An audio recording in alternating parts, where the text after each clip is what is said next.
شتولہ اپنے ساتھیوں کے ساتھ ساحل پر اترا اور گھوڑوں پر سوار ہو کر اپنی منزل کی طرف چلا۔ ادھر جادوگرنی جوالا سوتے میں ہڑبڑا کر اٹھ بیٹھی اور اپنی ہاتھ باؤں سے بولی، مجھے اپنے سینے پر گھوڑے دوڑتے ہوئے محسوس ہوئے ہیں۔ ضرور میرا دشمن ہمارے علاقے میں پہنچ گیا ہے۔ جاؤ جا کر سردار اور اس کے بیٹوں کو بلا لاؤ۔ سردار سویا پڑا تھا۔ جب ہادمہ نے اسے اٹھایا تو وہ گھبرا کر اٹھ بیٹھا اور ہادمہ کا پیغام سن کر اپنے بیٹوں کے ساتھ جوالا کے خیمے میں حاضر ہوا۔ جوالا نے انہیں دیکھ کر کونے میں پڑے ہوئے ایک صندوق کا ڈھکن کھولا اور اس میں سے ایک انسانی سوکھا ہوا ہاتھ نکالا جو کلائی تک کٹا ہوا تھا۔ جوالا کے چہرے پر اس وقت وحشت کا راج تھا۔ بولی، سردار، آج میں تمہیں اپنی وہ قوت دکھاؤں گی جو اس سے پہلے تم لوگوں نے کبھی نہیں دیکھی ہوگی۔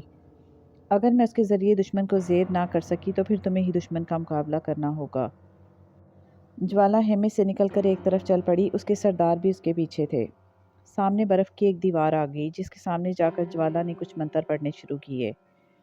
برف کی دیوار درمیان میں سے پھٹ گئی اور اس کے اندر سے ایک بلا نمودار ہوئی جس کے بڑے بڑے پر تھے اور وہ سائز میں بہت بڑی تھی۔ شتولہ سے نبٹنے کے لیے جوالا نے اس بلا کو بھیجنے کا فیصلہ کیا تھا۔